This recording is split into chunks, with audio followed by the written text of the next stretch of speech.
The Niagara South Coast experience goes way beyond our beaches and activities.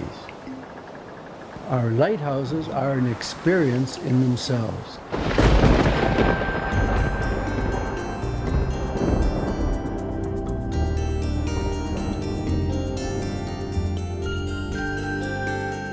Protecting communities with breakwalls and protecting sailors who got caught in awful storms in Lake Erie, their lives were saved.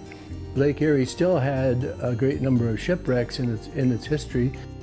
I guess you could say that Niagara South Coast lighthouses are unique. Many people who are beginning to visit these lighthouses on Lake Erie and Port Colborne. They sit at the head of the Welland Canal, and that in itself is a miracle. The Point Abino Lighthouse is a remarkable lighthouse as well. It was built in 1917 for a very good reason. It is built out on a reef. Some sailors died in the storm just off Abino. It's been saved for future generations by the city of Fort Erie by being declared a heritage site. This is a lighthouse that people should see when they're here. They would be awed by how you can create such a beautiful building with cement in 1917. When people come to Niagara South Coast in the summer, they can experience an event that we call Canal Days.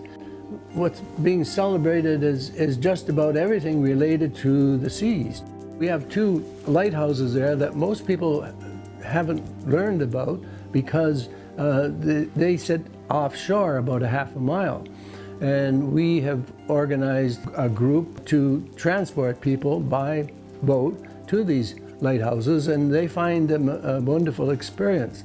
Even the lighthouse specialists from around the world come and visit and say, this is unique what you have here. What a unique thing that they built there, and that is a tunnel.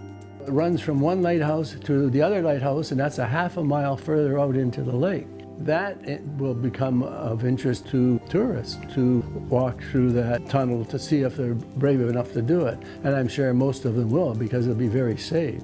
And issue them a diploma that says, I survived the tunnel in Port Colborne at the lighthouses. Niagara's South Coast lighthouses have a ghost who has spoken to some visitors. He was called the powder monkey because he was the one who was in charge of dynamite, and the new substance they had was nitroglycerin. He rode to the dynamite shack, and there was an awful explosion that occurred. I was in the second lighthouse in Port Colborne with a group of people, and a woman said, someone just spoke to me. I heard a voice, and I said, a voice? Out here, there's lots of voices. No. She says, I hear another voice. I said, well, what's it say? She said, bury me.